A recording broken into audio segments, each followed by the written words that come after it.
Kemudian yang kedua, Bapak Muhammad Toha, Magister Agama, Wakil Ketua Bidang Pemenangan Partai Nasdem Kabupaten Cianjur. Dan yang ketiga, Wildan Firdaus MSI, Ketua Bidang Koperasi dan UMKM PANA Kabupaten Bandung. Jalannya diskusi nanti akan dimoderatori oleh Bapak Rukman, Sarjana Sosial Islam, Ketua DPC SKI Kabupaten Bandung. Tentunya kami sangat berterima kasih kepada para narasumber dan sekaligus moderator yang telah berkenan untuk membagikan pengalaman, wawasan, serta ilmu yang bermanfaat untuk perkembangan masa depan kita yang lebih baik. Atas nama Serikat Kolaborasi Indonesia, mengucapkan terima kasih dan kita tetap berkomitmen untuk mengetengahkan, menghadirkan kajian-kajian yang sangat menarik dan tentunya adalah kajian-kajian yang aktual. Terima kasih Pak Rukman sebagai moderator. Nanti langsung ke Pak Rukman untuk mengakhiri karena saya kebetulan ada jadwal yang bersamaan sehingga nanti saya tidak bisa tuntas. Mohon maaf Bapak-bapak sekalian, Pak Rukman dan Pak Sam, sekedar informasi saja ini saya sampaikan. Terima kasih. Selamat berdiskusi. Mudah-mudahan ini bermanfaat bagi kita semua. Assalamualaikum warahmatullahi wabarakatuh.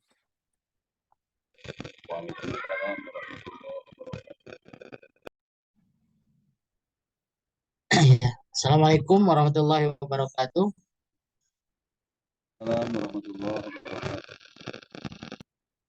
Alhamdulillahilladzi wa rahmanirrahim. Asyhadu an la ilaha illallah wahdahu la syarikalah wa asyhadu anna Muhammadan abduhu wa rasuluh. Puji syukur kita sama-sama panjatkan kehadirat Allah Subhanahu wa taala yang mana pada kesempatan ini kita semua masih diberikan hidayah, inayah serta irodahnya sehingga kita bisa berkumpul dalam majelis ilmu ini. Mudah-mudahan menambah wawasan, menambah kekuatan bagi kita semua. Salawat serta salam semoga tercurah limpahkan kepada Nabi kita, yakni Nabi Muhammad Sallallahu Alaihi Wasallam. Para keluarganya, para sahabatnya, para tabi'in-tabi'innya, mudah-mudahan kita semua selaku umatnya selalu mengikuti apa yang diajarkannya sampai akhir zaman.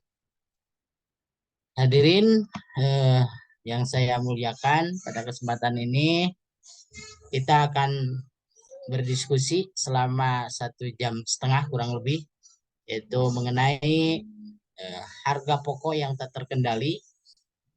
Mudah-mudahan dalam perdiskusian ini kita diberikan wawasan yang lebih mendalam nanti oleh para narasumber yang saya hormati. Juga terima kasih kepada Pak Diana Reli selaku penanggung jawab mungkin dari Sekretariat Kolaborasi Indonesia. Terima kasih yang sudah memberikan fasilitas bagi kita semua pada kesempatan ini.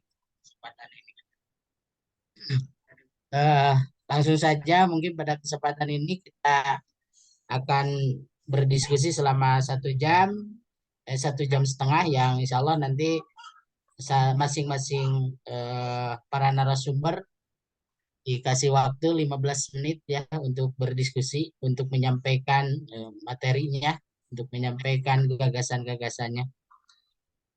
Materi pertama tadi sudah disampaikan oleh Pak Diana, yaitu Bapak Dr. Anes Kiai Haji Itang Komar SHIMM, yaitu dosen IAIT Tasikmalaya. Yang kedua itu Bapak Muhammad Toha Age, Wakil Ketua Bidang Pemenangan Partai Nasdem Kabupaten Cianjur. Kebetulan nih dari Gerakan Perubahan.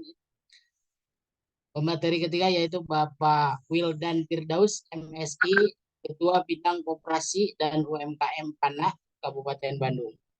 Untuk lebih mengefektifkan waktu, eh, kami persilakan kepada Bapak Kiai Haji Itang Komar SHI MM untuk menyampaikannya. Waktu dan tempat kami persilakan. Baik, Assalamualaikum warahmatullahi wabarakatuh. Waalaikumsalam warahmatullahi wabarakatuh. Alhamdulillah rabbil alamin wa bihi nasta'inu ala umuri dunya waddin. Wassalatu wassalamu ala asrofil anbiya'i wal mursalin sayyidina Muhammadin wa nabiyyin wa ala alihi wa ashabihi ajma'in. La haula wala quwwata illa billah. Amma ba'du ayyuhal hadirun ittaqullaha la'allakum. Puji dan syukur marilah kita panjatkan kehadirat Allah Subhanahu wa taala. Nah, hanya kepadanya kita memohon pertolongan baik urusan dunia maupun urusan akhirat. Mudah-mudahan rahmat dan keselamatan tetap terlimpah curahkan kepada Nabi kita, Nabi besar Muhammad Shallallahu Alaihi Wasallam. Begitu pula kepada keluarganya, sahabatnya, dan para pengikut pembela tetap pelaksana agamanya juga. Marilah kita bertakwa kepada Allah Subhanahu wa taala, karena hanya dengan takwa itulah kita akan beroleh kebahagiaan, kesuksesan baik di dunia maupun di akhirat nanti. Pertama-tama alhamdulillah yang saya hormati Bapak Muhammad Toha MAG, Wakil Ketua Pemenangan Partai Nasdem.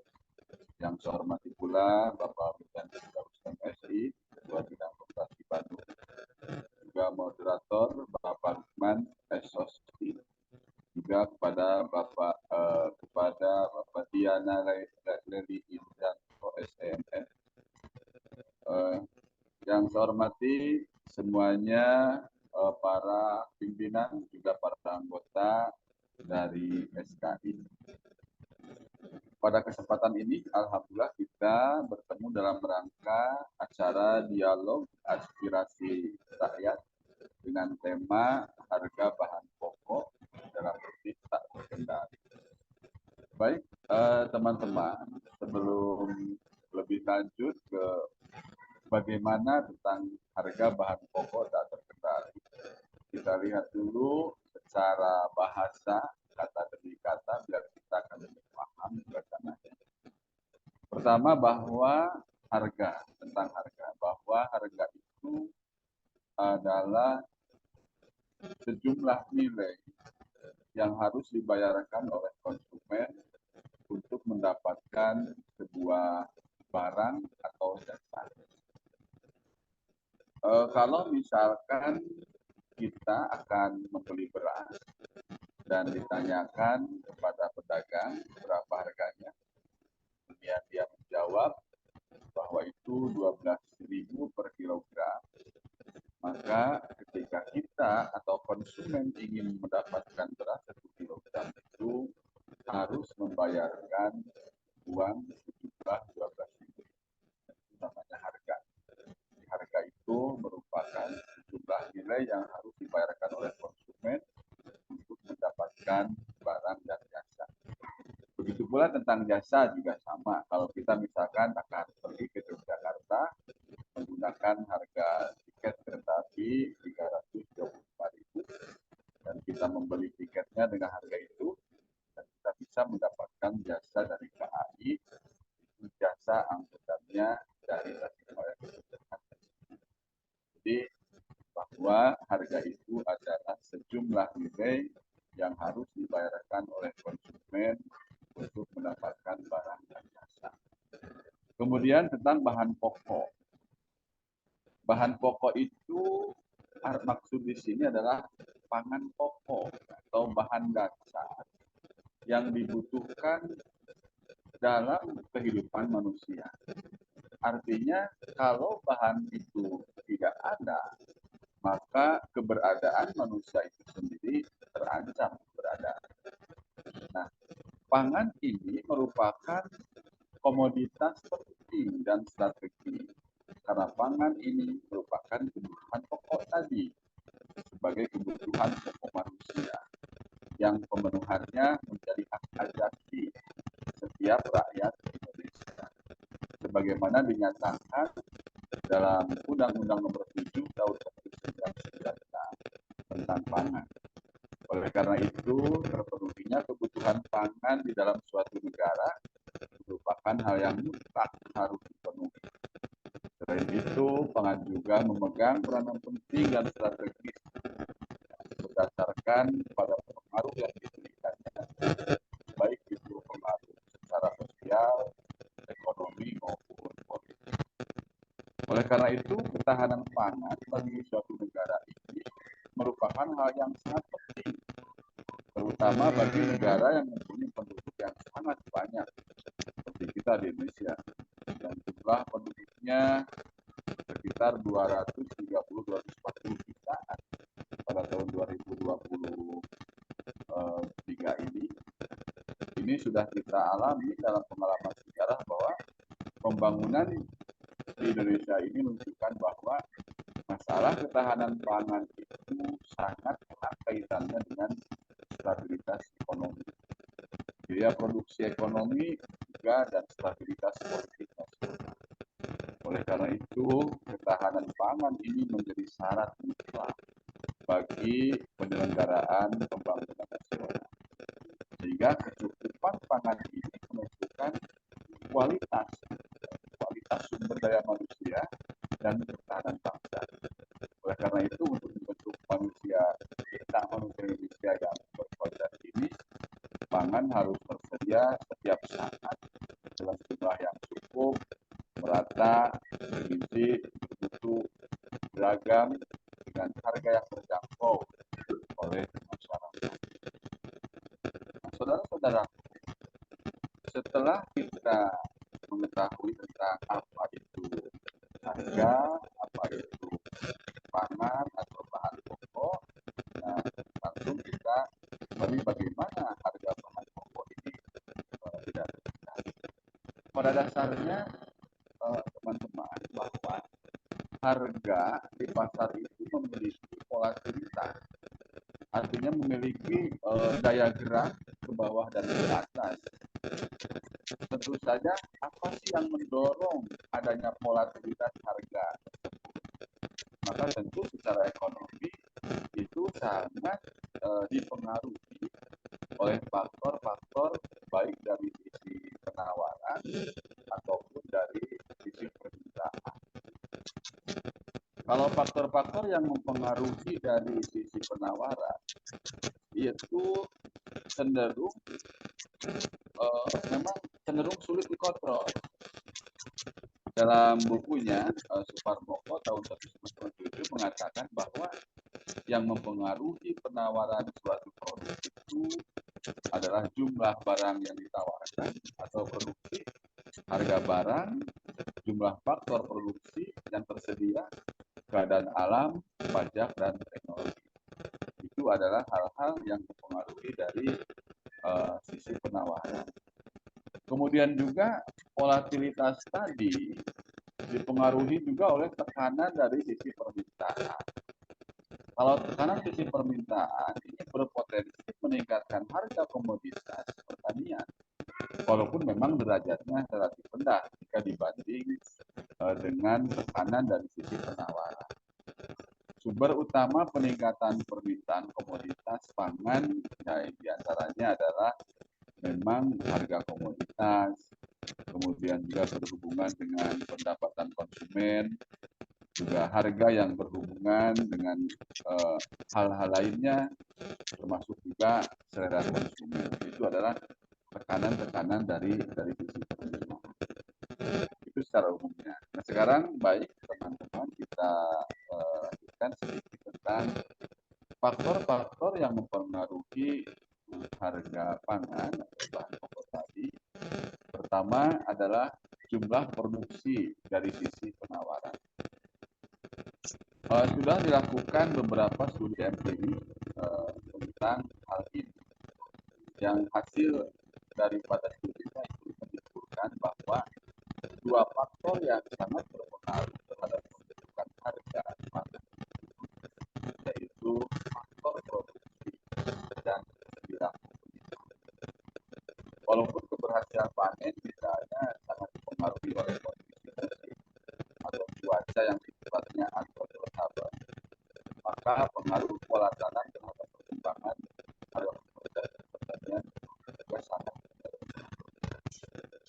Kedua adalah pendapatan domestik regional bruto atau PDRB dari sisi permintaan. Sumber utama peningkatan permintaan terhadap komoditas pangan adalah peningkatan jumlah penduduk dan pendapatan. Namun tentu untuk negara maju yang income efeknya pada permintaan komoditas pertanian memang relatif kecil bila dibandingkan dengan negara berkembang yang mempunyai income elasticity lebih tinggi. Kemudian membaiknya pertumbuhan ekonomi juga akan meningkatkan pendapatan masyarakat yang selanjutnya mendorong kondisi ini akan memicu sektor industri untuk peningkatan produksi makanan sehingga permintaan komoditas pertanian sebagai bahan baku. Kemudian jumlah penduduk juga dari sisi permintaan. Pertumbuhan penduduk terutama negara-negara besar seperti China, India, negara dengan jumlah yang besar ini akan meningkatkan permintaan yang luar biasa terhadap bahan makanan sehingga akan menyebabkan kenaikan pada harga pangan. Hal ini juga sudah diteliti oleh para ahli bahwa semakin bertambahnya penduduk dunia terutama di negara berkembang seperti Asia ini akan menyebabkan semakin tingginya kebutuhan atau meningkatnya permintaan terhadap komoditas-komoditas sehingga mendorong harga komoditas tersebut untuk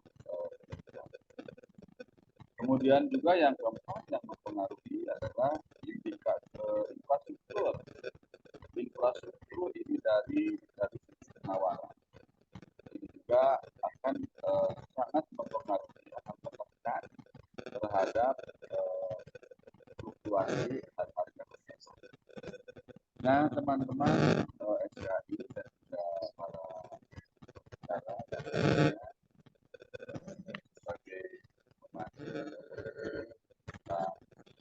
harga bahan pokok dan juga nanti pada akhirnya itu dibutuhkan pengendalian terutama dari pihak pemerintah yang dalam ini sebagai penyelenggara negara dan juga pihak Dewan Perwakilan Rakyat sebagai pemerintahan ini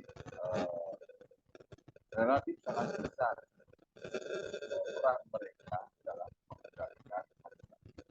Oleh karena itu sebagai SKI ini dalam ke depan menjadi para pemimpin ini agar para rakyat diperkirakan bisa mampu mengendalikan harga pangan karena dari sinilah sumber daya manusia Indonesia. Rupanya itu sekian dulu dan waktu diperkirakan dan dikembalikan kepada Bapak Moderator. Wassalamualaikum warahmatullahi wabarakatuh.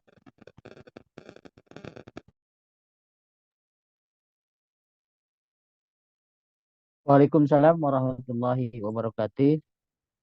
Terima kasih pada Pak Kiai yang sudah menyampaikan gagasannya yaitu tentang bagaimana harga bahan pokok ini yang tidak terkendali. Memang tadi banyak faktor yang sudah disampaikan oleh Pak Kiai. Mungkin sebelum ke diskusi kita lanjut dulu untuk pemateri selanjutnya yaitu dari Bapak Muhammad Toha MAG. Waktu dan tempat kami persilahkan. Assalamualaikum warahmatullahi wabarakatuh. Yang saya hormati semua pemateri dan juga audien yang ada di SKI di grup Zoom meeting ini. Pertama, saya mohon maaf masuk telat karena ada hal-hal yang harus saya kondisikan terlebih dahulu. Kemudian juga tadi tema ataupun topik bahasan kita yang kita bahas pada kesempatan ini sangat aktual dan menarik mengenai bagaimana pengendalian harga kebutuhan pokok. Tadi secara sepintas saya mendengar apa yang disampaikan oleh Pak Itang, apa itu ya yang barusan, yang cukup panjang lebar, dan alhamdulillah faktor-faktor yang mempengaruhi terhadap kenaikan harga-harga kebutuhan pokok demikian terurai secara akademis. Saya hanya menyoroti dalam perspektif yang lain barangkali, karena saya diekspos atau pada kesempatan ini dalam kapasitas lebih ke politis begitu ya. Walaupun background saya juga di akademis ya, di kampus, namun karena eksposnya lebih ke politis dan pengalaman saya di pemerintahan juga kurang lebih 4 periode di DPRD, sedikit banyak memiliki pengalaman berkaitan bagaimana peran kebijakan ataupun peran politis di dalam mengkondisikan atau mengintervensi apa yang terjadi di dalam perekonomian masyarakat. Nah, secara singkatnya beginilah. Sebetulnya ketika sejumlah permasalahan yang muncul di masyarakat, piranti-piranti di dalam birokrasi pemerintahan untuk menyelesaikan problem-problem baik itu ekonomi, sosial, dan lain sebagainya, sebenarnya pirantinya sudah ada. Tinggal political will dari pemerintah, dari birokrasi, mau nggak hadir menyelesaikan permasalahan-permasalahan yang ada di masyarakat. Karena dalam kajian-kajian sebenarnya sudah lengkap. Saya pikir di para pakar itu sudah paham apa yang terjadi. Misal ini masalah harga pokok yang tidak terkendali, misal kenaikan. Faktornya apa nih? Apakah ini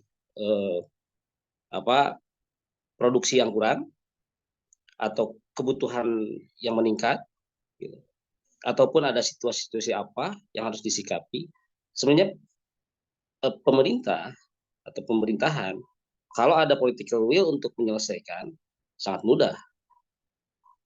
Kalau memang produksi kurang, apakah kita di lokal, nasional, di nasional itu tidak ada lagi solusi? Kalau tidak ada lagi, berarti kita harus impor, gitu. Atau kalau ini produksi aman, ya, stok aman, gitu, untuk kebutuhan pokok. Contoh saja saya telah di lokal misalnya, stok untuk beras itu untuk beberapa bulan ke depan aman. Tapi kenapa ini harga naik, gitu ya? Ada faktor apa? Nah, pasti di sini hadir karena pasar bebas mungkin para pelaku ekonomi ini bermain bagaimana bisa mengendalikan harga. Nah, tinggal untuk solusi intervensinya bagaimana? Apakah pemerintah harus melakukan operasi pasar untuk mengendalikan harga? Ataupun ada solusi-solusi yang lain? Bagaimana mengendalikan para pelaku ekonomi pasar tersebut? Karena pemerintah memiliki kebijakan dan para pelaku usaha juga pasti punya kepentingan terhadap pemerintah.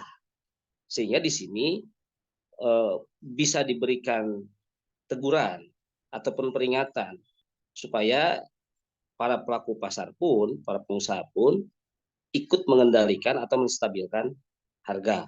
Selain ada intervensi dari pemerintah dalam sektor, misal tadi mengeluarkan stok-stok kebutuhan pokok masyarakat yang ada di gudang-gudang pemerintah untuk dikeluarkan dalam bentuk operasi pasar atau apa dan seterusnya.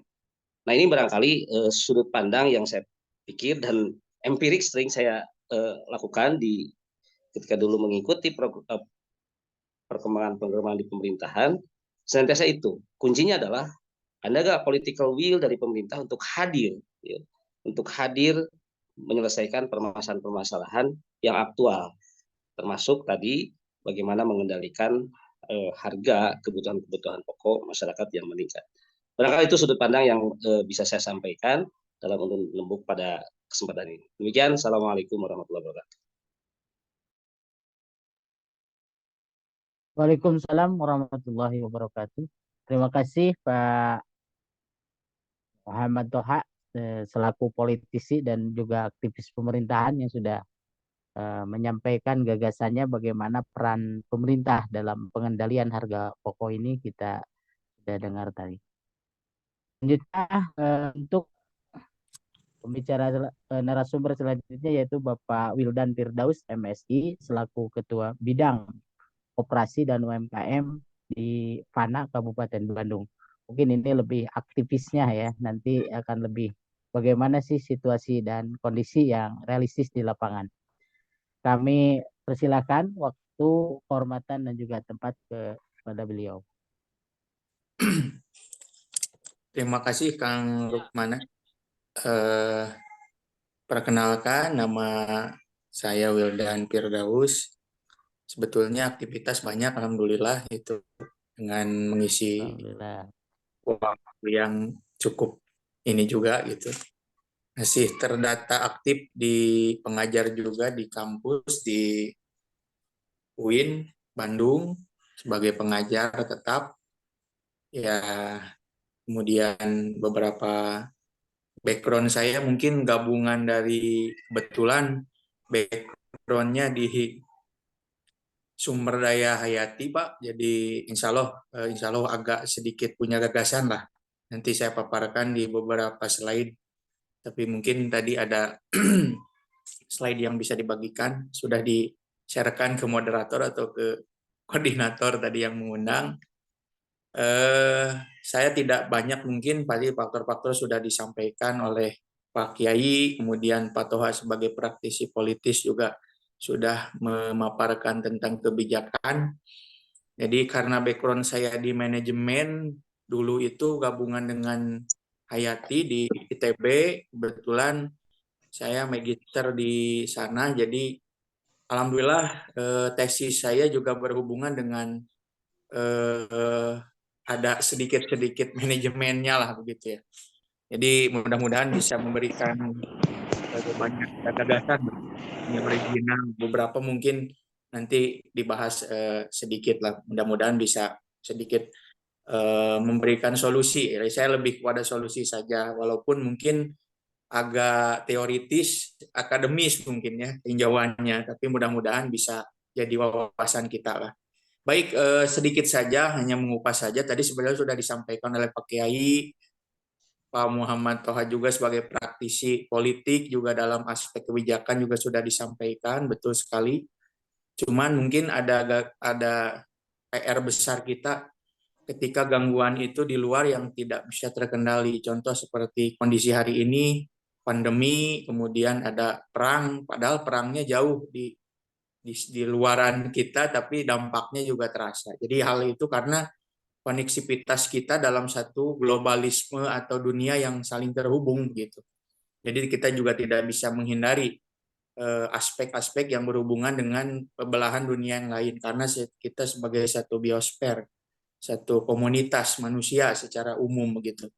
Karena pangan itu kan kebutuhan manusia pada dasarnya pokok begitu ya. Jadi ya itu karena hal-hal yang pokok inilah yang mungkin menjadi penyebab faktor sehingga menjadi banyak hal yang seperti sudah disampaikan oleh para narasumber sebelumnya tentang banyak yang permainkan seperti tadi ya mafia atau ya dan lain lah, faktor-faktor itu pun kita tidak bisa hindari begitu.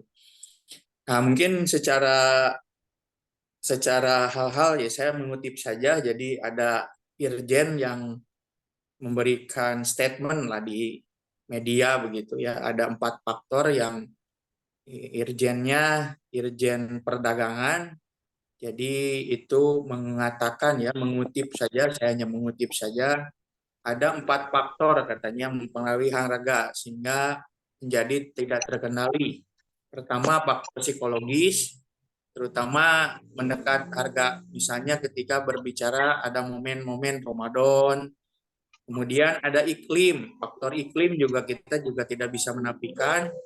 Cabai misalnya di Banyuwangi, contoh sebagai pasokan cabai nasional misalnya terganggu ketika curah hujan tinggi begitu ya. Kalau bahasa di pekarangan kita mungkin busuk lah begitu ya. Jadi jadi harga otomatis naik. Nah, iklim ini kan kita sudah mengetahui ada perubahan iklim, jadi itu isu dunia global yang memang juga harus kita bisa antisipasi. Kemudian ada faktor dari distribusi, ya itu juga menjadi faktor, dan kemudian spekulasi ya, yang tadi mungkin ada bahasa-bahasa yang sudah dibahas mungkin. Nah, globalnya itu saja mungkin untuk faktor. Nah, saya akan mencoba untuk memberikan gagasan solusinya begitu. Insya Allah mungkin ada beberapa solusi yang saya pikir mudah-mudahan bisa kita lakukan dalam aktivitas lokal maupun agak nasional atau bahkan mungkin internasional. Yang pertama, kalau kita melihat pola manajemen pengolahan sumber daya alam ya, atau pangan khususnya di beberapa negara sebetulnya sudah agak rapih. Itu sebetulnya yang agak rapih itu di beberapa, terutama di contoh saja yang saya tahu di negara Cina. Cina itu rapih, Pak. Jadi setiap daerah itu teritorial punya basis produksi yang khas. Sebenarnya Indonesia bisa. Sempat sebenarnya dicetuskan ya. Contoh misalnya ada istilah kota kota dalam konteks buah-buahan misalnya, atau sayuran, atau misalnya Brebes kota apapun itu ya, pokoknya ada satu contoh di Banyuwangi terkenal dengan cabainya gitu, terus kemudian Dieng dengan kentangnya, begitulah kurang lebih. Nah, ada mas-mas produksi atau daerah-daerah produksi yang harus kita kembangkan secara fokus sehingga bisa kita lakukan, kita tiru. Sebetulnya Cina itu lebihnya di sana, dia menjaga stabilitasnya dengan punya sentral-sentral produksi di beberapa tempat. Kalau kabupaten mungkin kecamatan bisa dibuat gitu. Jadi kecamatan A itu bisa misalnya fokus di aspek tertentu, di kecamatan B ada di buah apa atau mungkin sayur apalah, komoditi sembako saja yang kira-kira bisa sangat sensitif ya, terutama dalam harga begitu. Nah, itu bisa agak stabil nanti harganya, tidak terlalu sehingga fokus gitu. Masyarakat fokus, industrinya juga terbangun. Nah, kemudian yang kedua adalah pengolahan sumber daya berbasis teknologi informasi, Pak. Jadi informasi itu artinya nanti mungkin saya kebetulan punya adik kelas sedang mengembangkan, bukan mengembangkan lagi, mungkinnya startup, termasuk startup unggulan ya, mungkin Bapak Ibu pernah dengar namanya Iviseri. Nah, Iviseri itu bergerak di bidang perikanan, Pak, gitu. Jadi dia mengembangkan dan digitnya udah lumayan gitu ya. Jadi hampir bahkan margin keuntungannya itu sudah masuk startup ya, selevel Gojek dan Tokopedia lah begitu kurang lebih. Nah, Iviseri itu berbasis di sumber daya alam, Pak. Jadi berbasis sumber daya alam. Ya, ini hanya informasi saja, berbagi informasi. Bapak silahkan lihat podcastnya. Saya pikir menjadi inspirasi kita ya. Masih muda, Pak, adik kelas saya. Namanya Gibran, founder Iviseri. Itu ada di podcastnya yang agak bagus ya. Nanti mungkin bisa dicek saja oleh Bapak. Saya diinformasi. Podcastnya di Gita Wirawan, Pak. Gita Wirawan dengan Gibran. Nanti di situ ada ternak lele gitu. Judulnya sih sederhana, Pak, tapi luar biasa. Dan itu asetnya sudah triliunan, Pak, dan mengakomodir hampir 80 peternak lele. Kurang lebih begitulah informasi yang bisa kita ini mungkin salah satunya adalah terobosan-terobosan seperti itu. Dan saya pikir di produk pangan itu juga insya Allah mungkin bisa kita lakukan sebetulnya.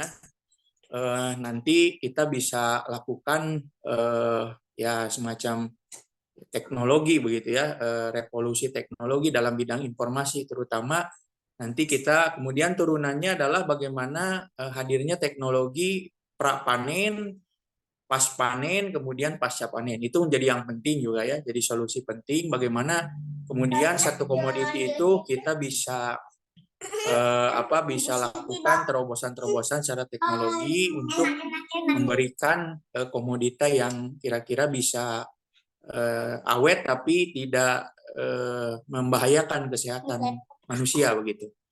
Baik, kemudian terakhir mungkin hanya beberapa poin saja. Yang ketiga itu perlu satu badan, baik itu koperasi atau seperti Bulog, yang memberikan stabilitas harga supaya di mana ketika petani panen harga tidak jatuh, kemudian pas kekurangan stok ada, gitulah kurang lebih. Jadi ada satu badan yang memang bisa pemerintah, bisa swasta, bisa organisasi nirlaba, bisa semacam koperasi, bisa begitu, tapi baiknya mungkin skalanya lokal, bisa nasional gitu. Kalau lokal berarti tingkat kabupaten, sebagai aktivis lokal mungkin di Cianjur itu juga bisa digagas sebagai lumbung, ya tentu di basis-basis kecamatan atau desa mungkin tahapnya lebih kecil saja. Nah itu bisa dibuat sebagai ketahanan. Yang jadi permasalahan hari ini itu para petani itu ketika pas panen semua panen tanpa ada manajemen pengolahan, panen semua harga jatuh Pak gitu di lapangan itu. Nah harga jatuh itu kan kasihan petani juga, bahkan kalau di tempat saya di kampung gitu, kalau ada di sekitar saya agak ke atas sedikit, kalau udah panen harga jatuh dia tidak mau ngambil karena beban biaya ambilnya saja atau ongkos angkutnya istilahnya tidak sebanding atau operasionalnya tidak sebanding dengan harga begitu, karena terlalu jatuh harganya sehingga malah dibiarkan jadi sampah. Nah tentu ini harus diantisipasi supaya ketika panen raya banyak begitu melimpah, bagaimana bisa dengan teknologi itu bisa kita kembangkan mungkin agak tahan lama atau mungkin masuk ke produktivitas industri hilirnya begitu. Kalau mungkin cabai jadi sambal atau mungkin ya tingkat lokal saja Pak itu bisa kita lakukan. Ya kita kan berbicaranya yang real dan praktis saja mungkin bisa kita lakukan. Kemudian secara teknologi itu sangat bisa. Kebetulan saya juga di kampus terdahulu mengolah tentang pasca panen begitu. Jadi bisa silakan saja bisa berkomunikasi lah untuk masalah-masalah yang berhubungan dengan pasca panen teknologinya. Baik, kemudian yang kedua itu berikutnya adalah tentu berbicara mafia seperti yang sudah disampaikan oleh Pak Toha ya, yang tadi sudah disampaikan itu juga harus ada goodwill, betul Pak. Jadi itu saja mungkin sudah disampaikan. Jadi saya pikir ada penegakan hukum yang keras, yang ketat bagi pemain mafia pangan begitu. Karena kalau ya dipelihara ya tidak akan bisa ini gitu. Tapi ya tidak menutup mata juga Pak, secara oportunis mungkin kita bisa menyatakan bahwa ketika main impor fee-nya itu langsung Pak. Jadi kalau saya pernah hitung, kalau untuk mendatangkan ini skala nasional Pak, untuk mendatangkan 1 juta ton misalnya, baik itu produk apapun lah itu, produk apapun dengan fee hanya 100 rupiah, itu terkumpul dalam waktu singkat, fee-nya itu bisa 100 miliar gitu dalam waktu singkat. Jadi orang itu kebijakan itu pasti goyang dengan 100 miliar Pak, tinggal dibagi-bagi saja lah. Itu fee Pak, resmi, halal Pak, halal itu, halal. Jadi terlepas dari wah itu ini dan sebagainya, ya dengan kebijakan impor mudah Pak, karena itu B2B, jadi tidak seperti kita ke Bulog cari-cari gitu ke petani, enggak. Jadi kalau impor itu langsung, sehingga semua yang instan itu kan senang lah gitu. Pemerintah itu kalau instan senang gitu. Jadi tidak mau jauh belusukan, padahal infrastruktur untuk masuk ke level petani kalau kita mau ya sebenarnya bisa gitu. Cuman ya karena maunya instan, uangnya langsung di awal begitu ya kan jelas Pak. Kalau jangan 1 juta ton lah, kalau misalnya berpikir misalnya hanya 10.000 100.000 ton saja itu sudah lumayan gitu Pak. Jadi tinggal dihitung saja kalinya. Dengan fee hanya 100 perak dan itu halal Pak. Dalam dunia bisnis fee itu halal, resmi lah gitu. Jadi tidak bisa juga kita wah itu tidak boleh, enggak, itu halal. Tapi halalnya ya kalau itu masuk jelas mekanismenya. Tapi kalau belum lagi lonjakan dari keuntungan margin ketika produk pangan itu impor begitu. Ya inilah yang menjadi masalah yang berjelemet antara kebijakan dengan keinginan begitu ya. Jadi pemenuhan kebutuhan atau sifatnya mungkin lebih kepada politis yang sudah disampaikan oleh narasumber sebelumnya. Baik, itu saja mungkin yang bisa kita inikan karena ini dialog, jadi saya tidak, mudah-mudahan cukup saja apa yang bisa disampaikan. Mudah-mudahan sedikit pikiran dan solusi lah sedikit mungkin bisa kita diskusikan kembali. Itu saja, wabillahi taufik wal hidayah. Assalamualaikum warahmatullahi wabarakatuh. Waalaikumsalam warahmatullahi wabarakatuh. Terima kasih Pak Wildan Firdaus yang sudah memaparkan materinya kepada kita semua. Dari ketiga narasumber ini tentu kita sudah mendapatkan gambaran ya, di mana tadi permasalahan baik secara teoritik akademisi ataupun persoalan-persoalan di lapangan sudah dibahas. Faktor yang mempengaruhi juga terhadap kestabilitasan harga pokok ini atau bahan pokok ini. Terus juga sampai ke tawaran solusi yang ditawarkan oleh Pak Dokter Pak Wildan ya, selaku praktisi ekonomi, praktisi di bidang di panah ini. Nah, ini mungkin teman-teman atau rekan-rekan, kawan-kawan dari yang lain yang mau menambahkan atau sebuah pertanyaan atau apapun jenisnya ya, karena memang tadi sudah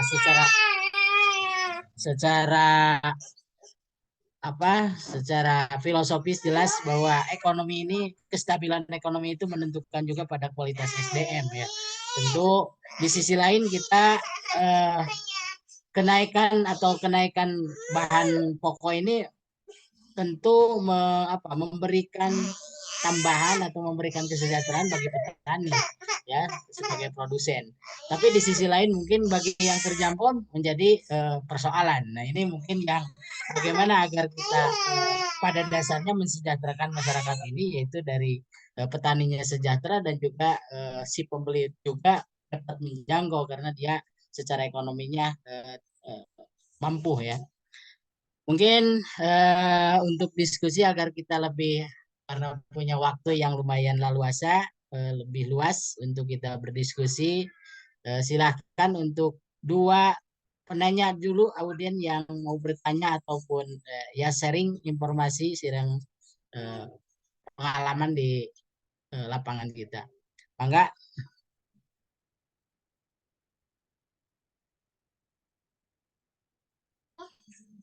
Mungkin ada yang berikan tanggapan ataupun gagasan dari teman-teman SKI lainnya ataupun dari siapapun. Mangga, pertama ada dua tanggapan kami berikan.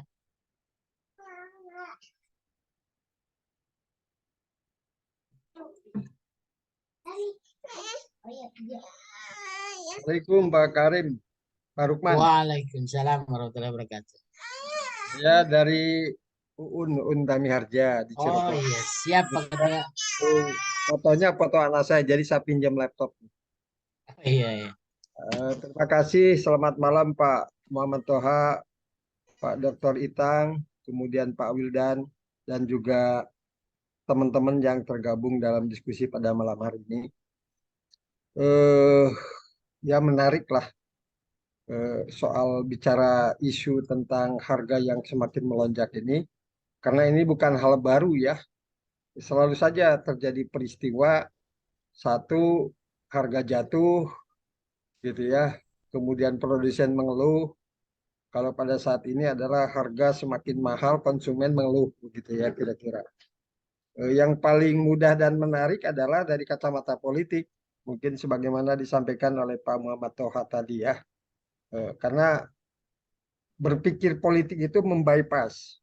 Jadi saya juga kalau pakai bahasa politik mungkin masih saja ya di tengah-tengah problematika seperti ini, secara umum semua orang mengatakan ini seakan-akan negara tidak hadir begitu ya, pemerintah tidak hadir, pemerintah daerah tidak hadir begitu ya. Sampai yang terbawa ini mungkin jangan-jangan juga situasi seperti ini pemerintah desa juga harus hadir kan begitu ya. Nah, ke Pak Muhammad Toha, mungkin saya ingin apa namanya, ya mungkin ingin mendapatkan informasi pemikiran ya dari kacamata kawan-kawan DPRD misalnya dalam menyikapi dan mengantisipasi situasi seperti ini dalam skala pemerintahan daerah gitu ya. Kira-kira mungkinkah ke depan hal ini bisa tidak terulang begitu ya dari hadirnya peran pemerintah daerah gitu ya. Sesuai dengan potensi baik itu potensi alam ekonomi manusia dan juga kalau dari sisi pemerintahan mungkin juga adalah regulasi yang bisa dicetuskan di daerah ya sehingga dalam skala kabupaten akan terhindar dari guncangan-guncangan harga yang meningkat begitu ya. Tapi kalau yang dimaksud harga adalah contohnya beras, beberapa waktu lalu kita sudah pernah diskusi ya apa namanya ketika Bulog atau pemerintah melalui Kementerian Perdagangan berwacana mau impor beras. Dan di situ juga ada perdebatan antara Menteri Pertanian dengan Bulog. Kata Menteri Pertanian stok pangan beras puluhan juta ton masih tersedia, tapi Bulog butuh 1 juta ton saja, katanya baru terisi 500.000 ton pada waktu itu. Nah, saya menganggap kalau urusan beras kan sudah menjadi keputusan pemerintah itu impor.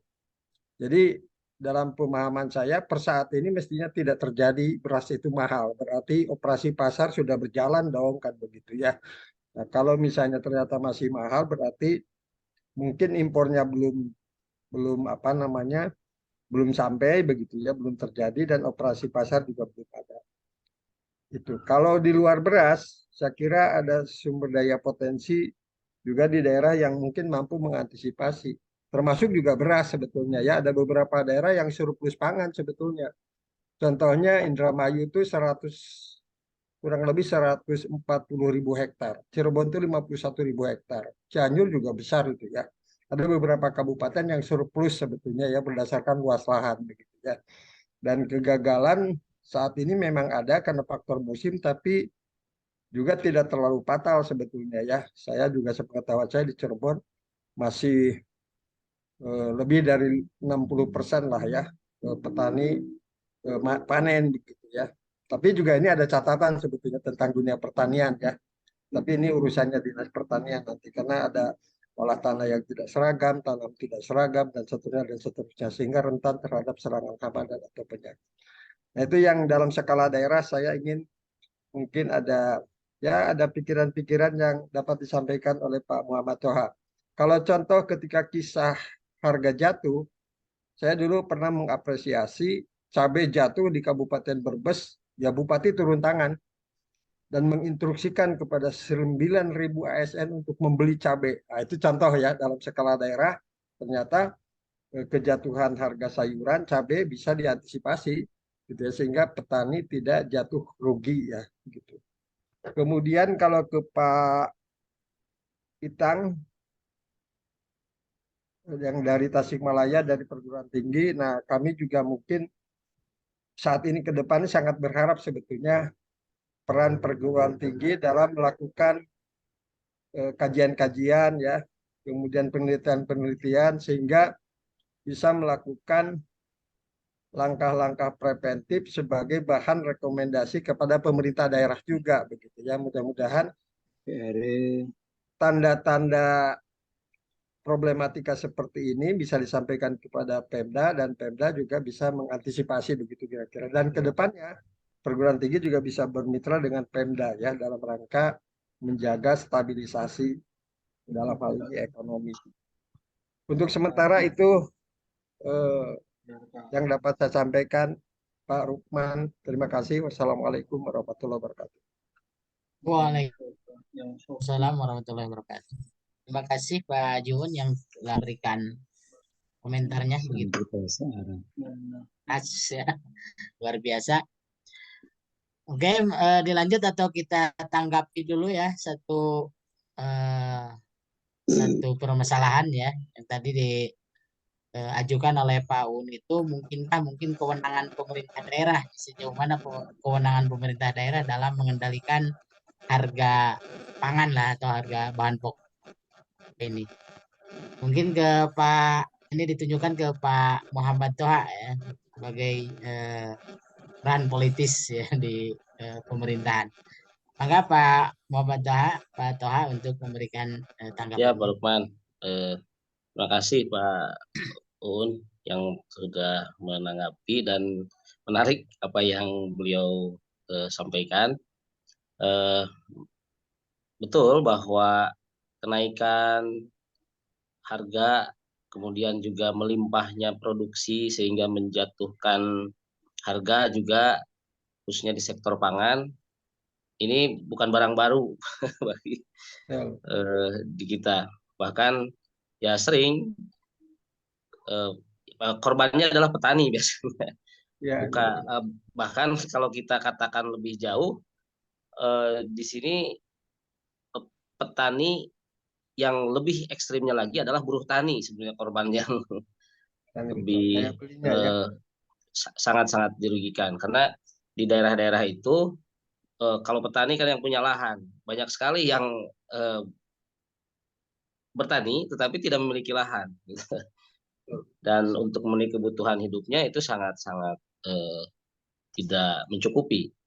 Oke, tadi berkaitan dengan bagaimana sih sebetulnya mungkin nggak ada intervensi dari pemerintah di dalam pengendalian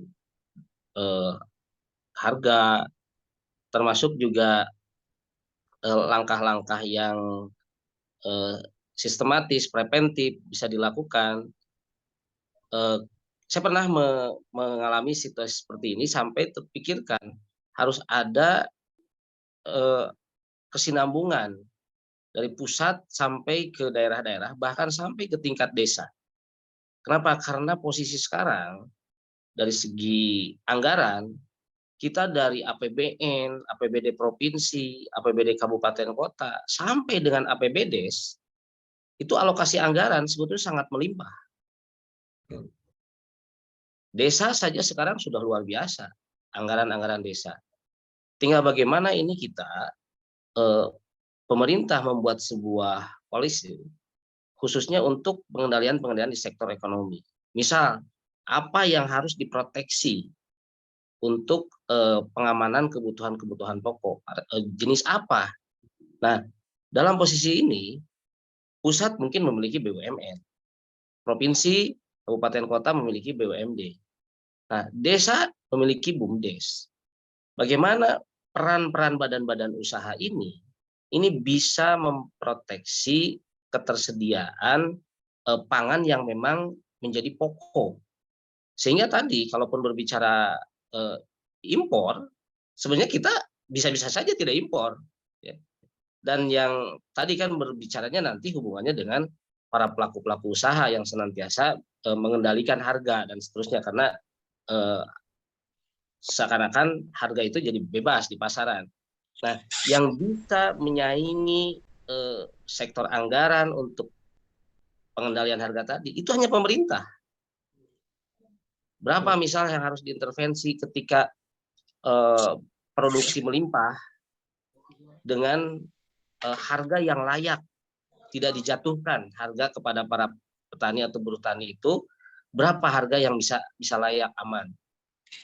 Itu bisa diintervensi oleh BUMD ataupun BUMDes. Saya contoh di daerah ada Cianjur nih, digagas ada badan usaha milik daerah yang bergerak di sektor pasar misalnya, dan itu membeli bahan-bahan yang memang diproduksi oleh petani, beli aja. Kemudian kalau yang layak, bukan justru menjatuhkan sehingga petani itu dirugikan, tidak layak. Nah, ini kalau terkoneksi mulai dari desa sampai dengan pusat, dan ada political will dan pemerintah tadi bisa hadir, saya pikir selesai, ya selesai. Kecuali tadi memang kalau ya bermain dalam sudut pandang yang lain, dengan hitungan keuntungan Rp100 saja itu bisa menghasilkan, itu juga ada kebijakan. bisa menghasilkan keuntungan sampai ratusan miliar gitu. Hanya dalam satu kebijakan saja. Nah, kenapa tidak dalam sektor lain? Hanya justru di sini kembali bagaimana peran-peran politis yang memang harus dikedepankan. Kalau bahasa sederhananya, pro mana sih sebetulnya? Gitu. Nah, sederhananya seperti itu. Dan saya pikir para praktisi, para ahli itu sudah cukup paham bagaimana mengendalikan sektor ini. Kemudian yang lainnya, terkadang juga pemerintah suka ada bagaimana melakukan bargaining dengan para pelaku usaha begitu ya, para pengusaha dan seterusnya, yang senantiasa sedikit banyak ada ketergantungan. Pastilah pengusaha itu punya ketergantungan terhadap pemerintah. Kalaupun tidak pasti butuh kebijakan. Nah, bagaimana supaya mereka berproduksi itu juga ada kepedulian berkaitan dengan pengendalian harga ini. Dibargainingkan lah misalnya gitu ya. Ya wong ya nanti kalaupun butuh kebijakan tapi harus bantu dong pengendalian harga, bantu dong untuk ini, bantu dong untuk ini gitu. Itu hal-hal yang sangat mungkin insentif-insentif yang bisa diperoleh oleh daerah gitu. Sehingga warga masyarakat terbantu di dalam kebutuhan perekonomian. Saya pikir itu sebagai urun bentuk delegasi. Demikian, Mas.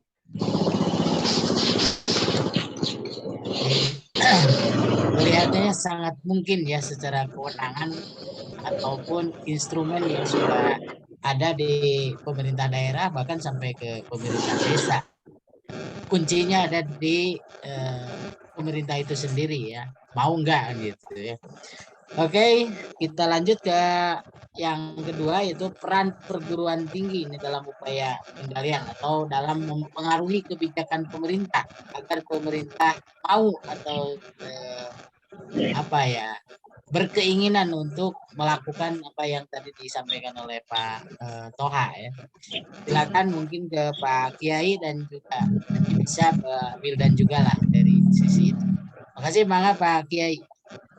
Baik, terima kasih moderator dan juga terima kasih kepada Pak Uun, pertanyaan yang sangat bagus dan berkualitas.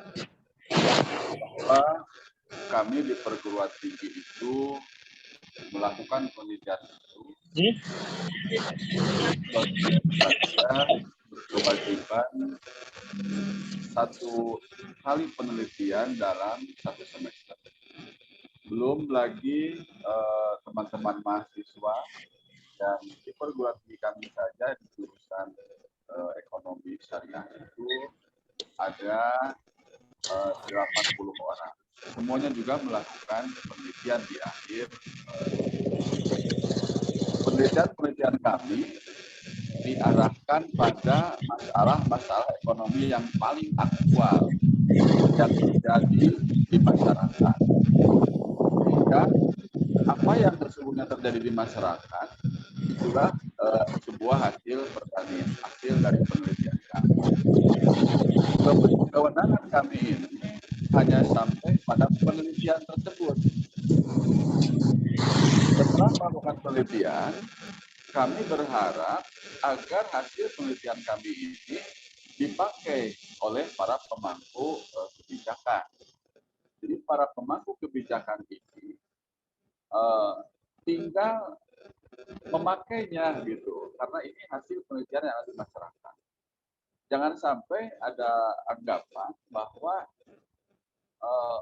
ini masalah ini pastinya begitu-begitu, gitu. Tidak bisa begitu. Karena hasil penelitian kami ini adalah hasil yang nyata di masyarakat. Ketika ada pemangku kebijakan dalam menangani permasalahan hanya dengan perkiraan berdasarkan pemikiran dia pada saat itu hal yang sangat salah. Seperti halnya ketika seseorang yang ada di daratan, dia akan menerangkan tentang apa yang ada di lautan. Tentu saja tidak bisa menerawang dari darat, dalam laut itu seperti itu. Tidak seperti itu. Justru yang melakukan penelitian itu adalah orang yang sudah ada di lautan itu. Sehingga betul-betul paham apa yang ada kejadian di masyarakat. Hanya saja kewenangan kami hanya sampai pada menjelaskan hasil penelitian itu. Namun sampai pada saat ini sangat jarang dari pihak pemerintah yang untuk ulur tangan bertanya kepada akademisi mana hasil penelitian tentang masalah seperti ini, apakah ada gitu. Nah, itu sama sekali tidak, jarang ada pertanyaan-pertanyaan ataupun kemauan-kemauan untuk itu. Oleh karena itu seharusnya sinkronnya kami melakukan penelitian tentang hal-hal aktual mengenai ekonomi di masyarakat yang secara nyata hasilnya seharusnya dipakai oleh para pemangku kebijakan. Dan itu kalaupun oleh pemangku kebijakan misalkan para pembuat undang-undang itu dipakai misalkan, itu sangat dimungkinkan akan bisa terlaksana di masyarakat. Karena itulah keinginan di masyarakat daripada hasil-hasil. Itu rupanya Pak Aun tentang bagaimana kewajiban kami sebagai akademisi dalam melakukan penelitian dan juga melakukan masukan. Demikian, Assalamualaikum warahmatullahi wabarakatuh. Salam. Terima kasih Pak Itang. Assalamualaikum warahmatullahi wabarakatuh. Terima kasih Pak Kiai yang begitu peran pendidikan itu, peran perguruan tinggi terutama sangat untuk terus mengembangkan hajana dan juga mengawal kebijakan-kebijakan pemerintah tentu sudah dilakukan oleh perguruan tinggi. Mangga Pak Wildan mungkin untuk menambahkan dari peran perguruan tinggi terutama dalam kebijakan-kebijakan pemerintah.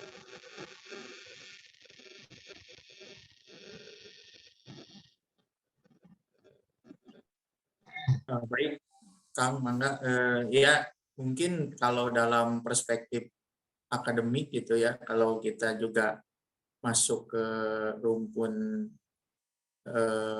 penelitian atau riset, sebetulnya banyak sekali Pak. Kalau kita bedah literatur-literatur yang berhubungan dengan aspek ini, bahkan para pakar pun juga saya pikir sudah banyak melontarkan ide gagasan. Tinggal kita mungkin melihat dalam, kalau secara akademik mungkin kita didebatkan gitu dalam satu kebijakan, baik itu tingkat lokal maupun tingkat nasional gitu.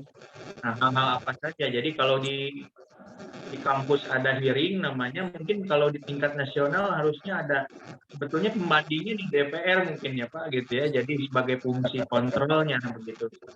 Nah, tapi mudah-mudahan gitu kalau gagasannya itu bisa dimasifkan, kemudian diejawantahkan dalam berbagai aspek, dalam terkoneksi dalam informasi yang saya pikir terkoneksi begitu, itu saya pikir akan bisa diduplikasi begitu. Jadi keberhasilan di A dan B itu kan bisa tidak usah studi banding kunjungan begitu. Saya pikir hanya dengan media atau khusus begitu informasi, kita juga bisa belajar atau mencari informasi keberhasilan di beberapa daerah yang berhasil. Di beberapa daerah saya pikir ada yang punya kebijakan dan berhasil dilakukan. Ya contoh seperti tadi di Brebes, bahkan di beberapa tempat yang saya tahu ada kebijakan-kebijakan secara lokal, tapi bisa menyelamatkan itu aspek-aspek yang berhubungan dengan stabilitas harga. Contoh seumpamanya kemarin di Jakarta sempat juga dibahas tentang tidak impor kebijakannya, tapi mendatangi lumbung-lumbung pangan dari wilayah yang lain. Seperti ada kolaborasi lah, ada kerjasama. Di beberapa daerah seperti tadi, contoh ASN diwajibkan untuk membeli bahan pokok pangan yang jatuh harganya sehingga tidak terlalu, ya artinya masih adalah kepedulian dari pemerintah. Jadi kembali bahwa akademik sebetulnya hanya sebatas tahap wacana begitu, tetapi kebijakan itu kan pada eksekusinya di pemerintah begitu, eksekutif begitu. Legislatif pun mungkin hanya kontrol yang sifatnya bersuara saja, tapi eksekusinya kan tetap di pemerintah begitu. Jadi ya kalau kalau bersuara kan bisa didengar bisa tidak Pak, begitu kan. Kalau kurang lebih begitulah gambarannya. Kalau DPR kan mau menyuarakan, mau didengar atau tidak juga mungkin pemerintah dengan jalannya begitu ya, dengan kebijakannya ya, tentu ya inilah yang harus terkoneksi gitu. Jadi mungkin kalau saya sih lebih kepada, kalau kajian-kajian akademik saya pikir banyak lah. Insya Allah saya pikir banyak sekali di Indonesia, tidak sedikit, pasti banyak orang-orang yang cerdas, yang idenya juga brilian, dan saya pikir kita bisa lakukan tingkat sederhana Pak juga. Kalaupun kita bertumpu dalam aktivitas pemerintah, saya pikir juga ke depan itu kita akan tergeser Pak. Saya percaya ke depan itu makin lama pemerintah itu bisa tergantikan Pak dengan swasta. Seperti di Amerika itu hari ini pemerintah hanya mengatur beberapa hal saja. Nah, swasta itu yang berkuasa begitu. Nah, Indonesia menurut saya lihat beberapa perkembangan. Contoh seumpamanya di transportasi, dengan hadirnya Gojek saja itu kan setidaknya ada solusi ya dalam beberapa bidang skala nasional. Efisiensi distribusi dengan adanya toko online dan yang lainnya juga itu kan menjadi solusi lah sedikitnya, minimal di bidang transportasi. Terus kemudian di bidang perikanan, saya pikir dengan hadirnya Episeri, produk adik kelas saya, itu juga lumayan Pak. Ternyata dengan hadirnya Episeri, teknologi hadir di sana, petani itu alhamdulillah Pak jadi lebih makmur Pak. Peternak ikan itu jadi lebih makmur. Jadi jauh ininya kesejahteraannya. Dan itu dilakukan independen Pak, bukan tanpa bantuan pemerintah ya, tapi hadir gitu ya, hadir di masyarakat dengan terobosan-terobosan kolaborasi dengan teknologi. Saya pikir insya Allah mungkin saya pun lagi ngegagas satu produk teknologi, jadi insya Allah mudah-mudahan bisa segera launching itu yang berhubungan dengan pangan insya Allah. Nah saya pikir butuh terobosan-terobosan yang sifatnya mungkin swadaya masyarakat Pak. Kalau kita menunggu pemerintah, saya pikir agak, ya kita tahulah iklim pemerintah politiknya seperti ini, belum seideal yang bisa kita bayangkan gitu. Tapi tetap berhubungan dengan hal-hal yang sifatnya agak ya untung dan tidak lah begitu. Pemerintah juga kan begitu, masih untung dan tidak. Apa benefitnya buat saya, apa benefitnya buat Anda kan begitu.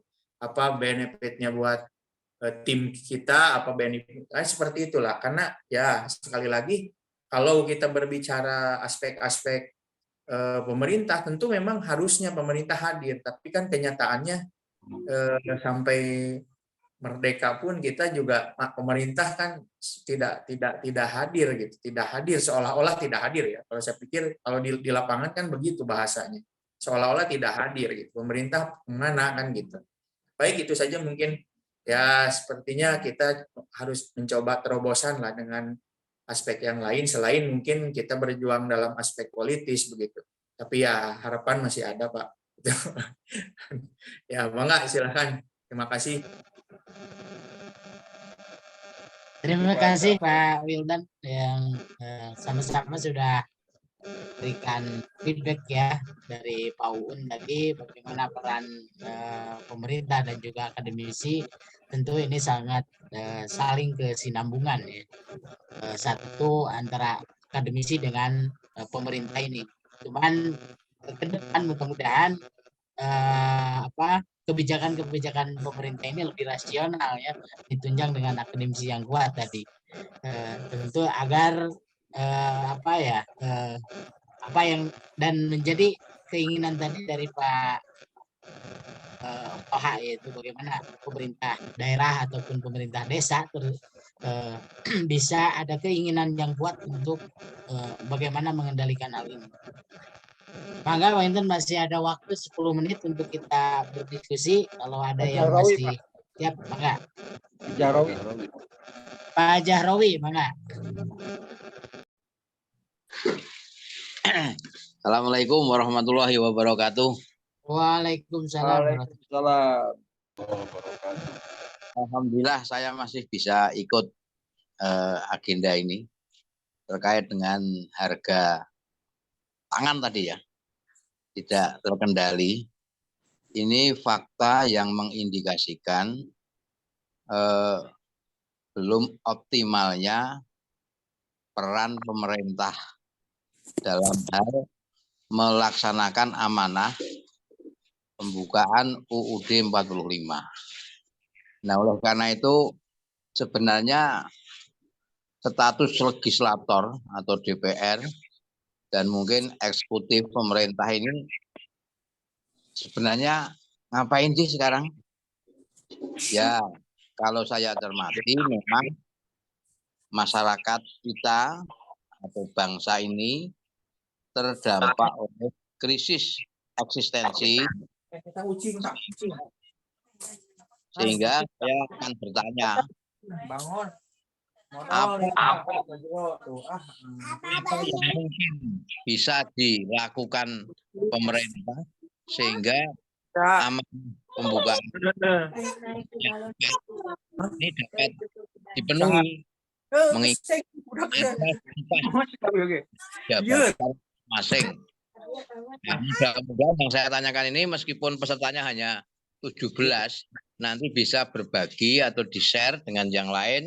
Dan ini mungkin SKI adalah representasi mungkin ya dari masyarakat. Mudah-mudahan ini didengar oleh anggota-anggota DPR maupun eksekutif atau kabinet. Mengingat rakyat itu ya tahunya kenapa sih ngopo sih pemerintah gitu loh. Nah, mudah-mudahan ini bisa dipahami dan saya mohon pencerahan agar nanti bisa sampai ke pemerintah, sampai ke masyarakat. Tidak malukah kalau tidak terkendali harga pangan? Ini itu aja. Terima kasih. Assalamualaikum warahmatullahi wabarakatuh. Salam.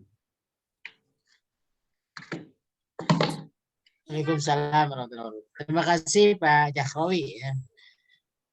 Mengingat waktu tinggal 5 menit untuk menanggapi dari pernyataan Pak Jahrawi ini, kami persilahkan sekaligus statement closing statement dari para narasumber ya.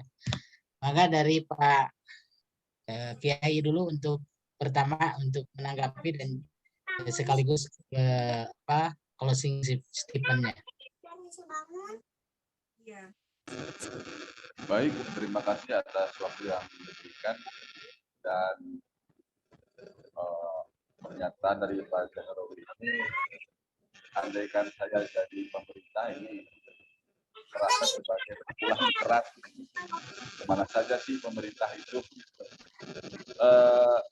Baik, kalau dari saya statement terakhir, Akademisi akan terus melakukan penelitian terhadap masalah-masalah aktual yang ada di masyarakat dan berharap ada sinergitas dari para pembuat legislasi agar dijadikan bahan membuat kebijakan-kebijakan pemerintah. Dan diharapkan pula bahwa apa yang dibuatkan oleh legislasi ini dilaksanakan oleh eksekutor, dalam hal ini eksekutif. Andaikan kita berkolaborasi antara akademisi, kemudian Dewan Legislatif dan Eksekutif, insya Allah Indonesia akan semakin jaya. Itu dari kami. Wassalamualaikum warahmatullahi wabarakatuh. Waalaikumsalam warahmatullahi wabarakatuh. Terima kasih Pak Kiai. Selanjutnya dari Pak Toha. Baik, terima kasih Pak Jahrawi dan tidak malukah ya pasti malu ya, gitu ya. Kalau tidak bisa hadir dan menyelesaikan solusi-solusi yang dirasakan oleh masyarakat. Karena peran dan fungsi pemerintah atau pemerintahan ya bagaimana menjadi pelaksana amanah dari undang-undang, gitu. Termasuk tadi bagaimana menyelesaikan permasalahan-permasalahan masyarakat. Nah, tinggal bagaimana sebetulnya yang harus kita perkuat sesuai dengan bahasan sejak pertama sampai sekarang, ya sinergisitas untuk tadi akademisi melakukan kajian-kajian, kemudian memberikan masukan-masukan sehingga bisa dieksekusi oleh pemerintah. Nah, sinergisitas ini yang nampaknya perlu dipertajam. Gitu. Orang-orang pintar di Republik ini saya pikir tidak kurang, banyak. Poinnya sekarang tinggal mau nggak political will itu hadir, gitu.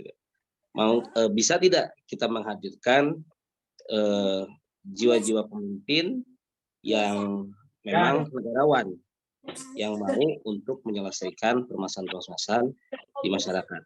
Tantangan kita sekarang bukan kolonialisme bangsa yang lain, tetapi tantangan kita adalah kolonialisme di internal bangsa sendiri. Saya pikir itu. Demikian, makasih. Assalamualaikum warahmatullahi wabarakatuh. Waalaikumsalam warahmatullahi wabarakatuh. Terima kasih Pak Muhammad Toha yang telah memberi closing ya, dan juga menanggapi sekaligus menanggapi dari Pak Jarowi. Mangga untuk Pak Wildan Firdaus untuk terakhir memberikan tanggapan dan juga closingnya.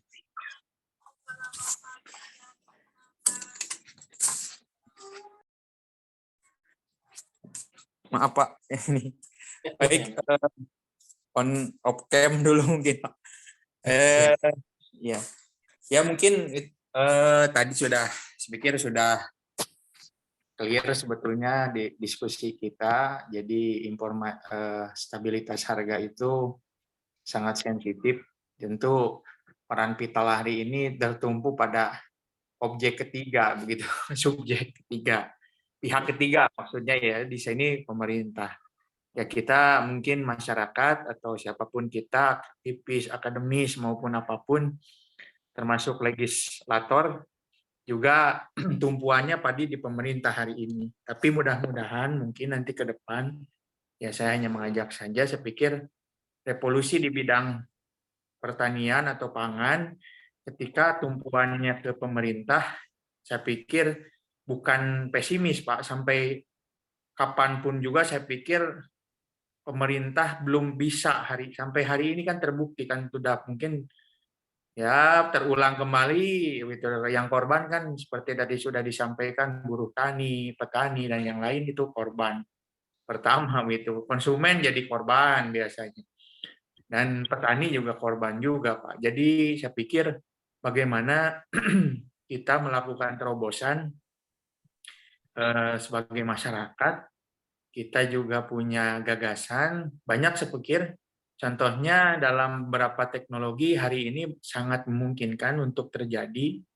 Hari ini dulu mungkin sentral informasi itu di TPRI, Pak. Ini contoh saja.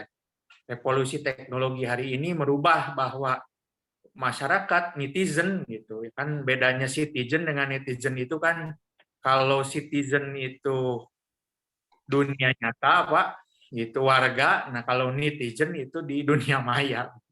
Nah saya pikir sekarang sudah berubah dengan adanya teknologi, semua sudah berubah. Saya pikir zamannya juga sudah berubah. Saya pikir bisa dimulai saja dengan bank informasi. Kita saja bisa terkoneksi saja Pak, masuk ke ranah informasi. Mudah-mudahan dengan SKI ini saya pikir gagasannya dinaikkan sedikit menjadi pelopor-pelopor dalam bidang informasi minimal yang berhubungan dengan bagaimana menjaga stabilitas pangan tentu. Ya, walaupun kembali karena kita mungkin sifatnya lokal, tapi saya pikir sangat bisa Pak. Ya, saya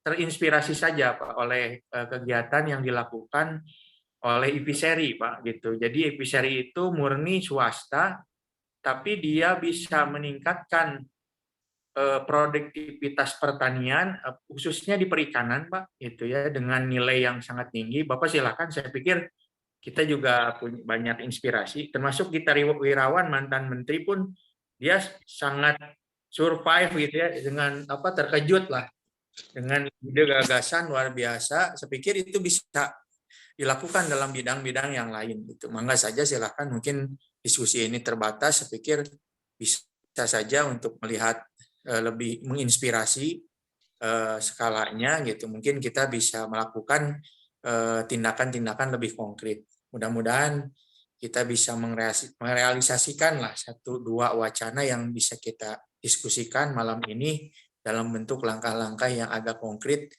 dalam perubahan perubahan era gitu ya, teknologi hari ini. Ya mudah-mudahan bagian kecil lah kita bisa support di bidang apapun itu mungkin. Itu saja yang bisa saya sampaikan. Mudah-mudahan yang benarnya datang dari Allah, yang salahnya mungkin kekhilafan saya pribadi. Wabillahi taufiq wal hidayah. Assalamualaikum warahmatullahi wabarakatuh. Waalaikumsalam warahmatullahi wabarakatuh. Terima kasih. Alhamdulillah diskusi kita dari awal sampai akhir kita sudah selesai. Mudah-mudahan apa yang kita lakukan pada kesempatan ini memberikan inspirasi ya bagaimana dalam pengendalian pangan kita ke depan lebih baik lagi dari sekarang, dan sinergisitas tadi akademisi dan juga pemerintah sudah diharuskan ke depan, dan agar pemerintah mau melakukan maka kita sebagai masyarakat harus terus menekan, terus mengingatkan pemerintah agar mereka melakukan apa yang diharapkan oleh kita. Dan juga masyarakat tidak saja menjadi objek tapi harus menjadi subjek dalam pengendalian perekonomian kita, terutama dalam fluktuasi harga bahan pokok ini. Mungkin itu yang dapat kita sampaikan pada kesempatan ini. Mudah-mudahan di lain waktu dan ruang yang sama kita bisa ketemu lagi dalam channel SKI ya. Sekali lagi terima kasih kepada para narasumber, Pak Ahmad Toha, Pak Kiai, dan juga Pak Wildan yang telah memberikan kontribusi keilmuan bagi kita semua, dan juga para Den ya, Uun selaku Pak Ketua Jabar nih, terima kasih juga yang selalu setia mengikuti acara SKI ini. Mungkin acara kita ini kita tutup dengan ucapan hamdalah, alhamdulillah. Terima kasih. Assalamualaikum warahmatullahi wabarakatuh. Terima kasih kepada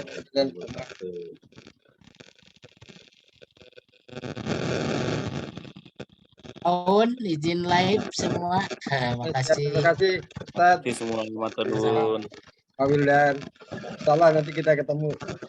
Amin amin. Dari Tasik Pak saya. Oh, ya. Saya Pak Ketua. Terima kasih Pak Jarawi. Zahrawi. Bandung kita terus berubah. Amin, amin, amin, amin. Nasdem sukses. Amin. Pak Jarawi, assalamualaikum warahmatullahi wabarakatuh. Warahmatullahi wabarakatuh. Terima kasih. Moga sehat selalu. Amin, amin, amin, amin. Yeah.